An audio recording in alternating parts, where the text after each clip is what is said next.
Hello friends, नमस्कार दोस्तों। कैसे हैं आप लोग? आई होप सो अच्छे होंगे।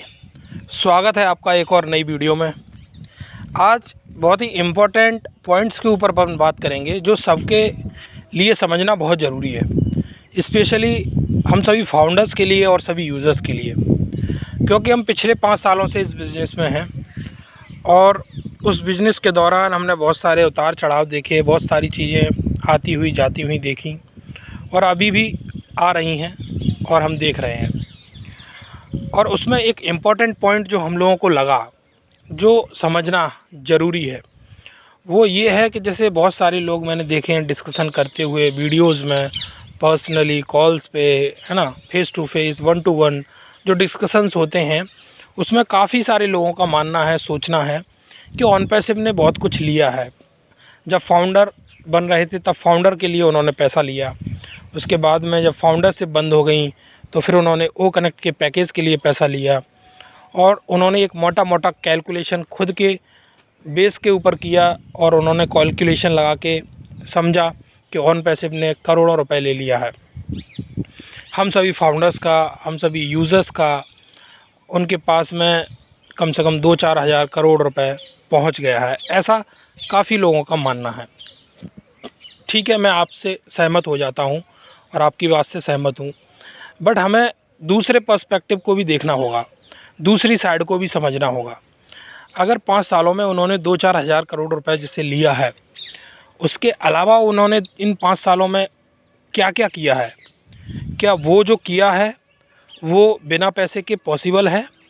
और अगर किसी का लॉन्ग टर्म का व्यू नहीं है, लॉन्ग टर्म में चीज़ों को ले जाने का कोई डिसीजन नहीं है, तो आप क्या मानते हैं कि ये कोई इतना जो इन्वेस्टमेंट जिसने किया होगा, अब इन्वेस्टमेंट की अपन बात करेंगे, समझेंगे इन्वेस्टमेंट कैसे किया होगा, तो वो आसान है क्या?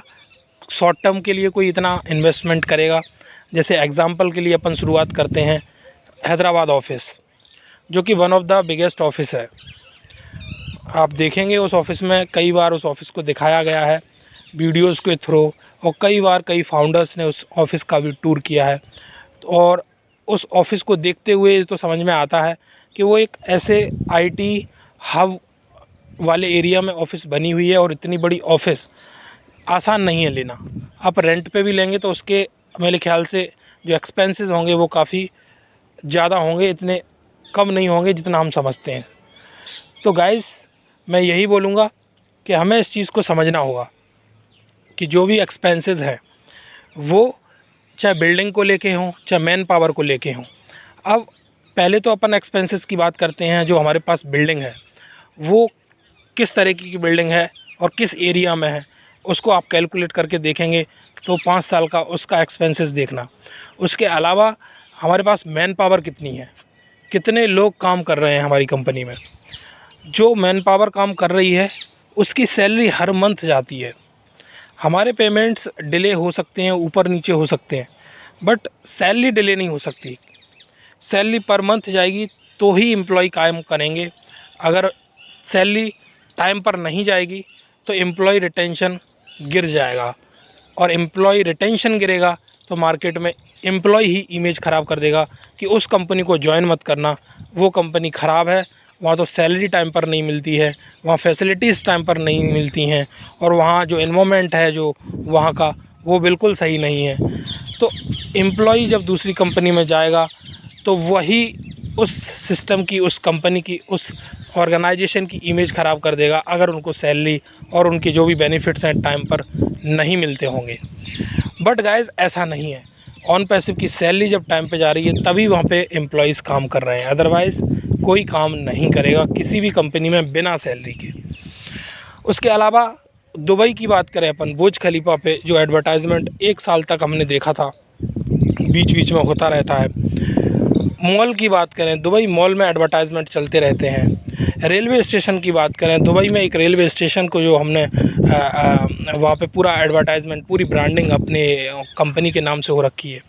तो ये सब बिना पैसे के नहीं होते हैं। और ये जितने भी हमने नाम लिए, चाहे वो बुर्ज खलीफा हो, चाहे वो दुबई मॉल हो, या वो रेलवे स्टेशन हो दुबई का, या हैदराबाद की ऑफ़िस हो, या ये 500 600 700 1000 एम्प्लॉइज़ हों, ये कोई छोटी मोटी कैलकुलेशन में हायर नहीं होते, और ये कोई छोटे मोटे अमाउंट में हायर नहीं होते।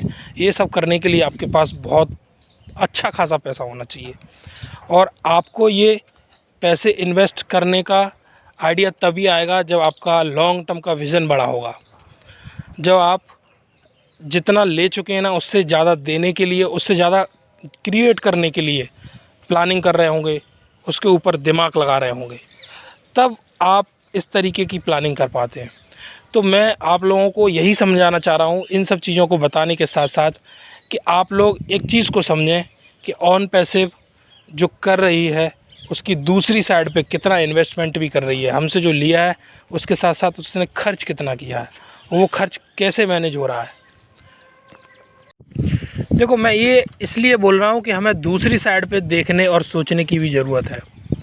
मैं इसलिए नहीं बोल रहा हूँ कि आप केवल ये बोल रहे हैं तो ये सही नहीं बोल रहे हैं कि हमारा पैसा ऑन पैसिव ने ले लिया है, फाउंडरशिप के लिए ले लिया है, वो कनेक्ट के लिए ले लिया है, तो अब हम पैसा, हमारा विड्रॉल्स कब आएंगे, पैसा कब आएगा, ये भी ना बोलें। बिल्कुल बोल सकते हैं, बट आपके अंदर वो नेगेटिविटी ना आए, आपके अंदर वो अप्रोच कहीं नेगेटिव ना हो जाए कि हाँ अब तो कुछ होना ही नहीं है, अब तो ये फालतू का सब हो रहा है, या उल्लू बना रहे हैं। वो आपके अंदर चीज़ ना आए, उससे पहले आप दूसरी साइड को ज़रूर देखें। हाँ, दूसरी साइड देखने के बाद अगर वो आती है देन दिस इज़ फाइन, क्योंकि मेरे ख्याल से जब आप दूसरी साइड को देखेंगे तो इतने बड़े इन्वेस्टमेंट पॉसिबल तो नहीं है, और हर मंथली बेसिस पे पॉसिबल नहीं है, क्योंकि इतनी बड़ी हैदराबाद की ऑफ़िस चलाना अपने आप में एक बहुत बड़ा इन्वेस्टमेंट है। वो ऑनर जानता है कि क्या एक्सपेंसेस होते हैं, या जो लोग कंपनियों में काम करते हैं उन्हें पता है कि डेली एक्सपेंसेस, मंथली एक्सपेंसेस किस लेवल पर होते हैं अगर आप 500-600 एम्प्लॉय के साथ काम कर रहे हैं किसी कंपनी में। तो आसान नहीं है, और वो एक्सपेंसेस मैनेज करना आसान नहीं है। अगर आप सोचें कि फाउंडर से लेके ये सब हो रहा हो, और उसके साथ साथ ये तो अपन केवल सैलरी इंफ्रास्ट्रक्चर की बात कर रहे हैं। जैसे हमारा वो कनेक्ट हम पिछले 1-2 साल से यूज़ कर रहे हैं, वो किस सर्वर पे काम कर रहा है, वो किस डाटा सेंटर के ऊपर काम कर रहा है, वो भी कहीं ना कहीं तो काम कर रहा है, उसका भी तो चार्जेस जा रहे हैं। अब वो चाहे अमेज़न का यूज़ हो रहा हो या किसी का भी यूज़ हो रहा हो, बट उसके भी हाईली कॉस्ट रहते हैं, तब ये चीज़ें हमें इतनी स्मूथ मिल रही हैं, इतने स्मूथ ऑपरेशंस वो कनेक्ट के मिल रहे हैं।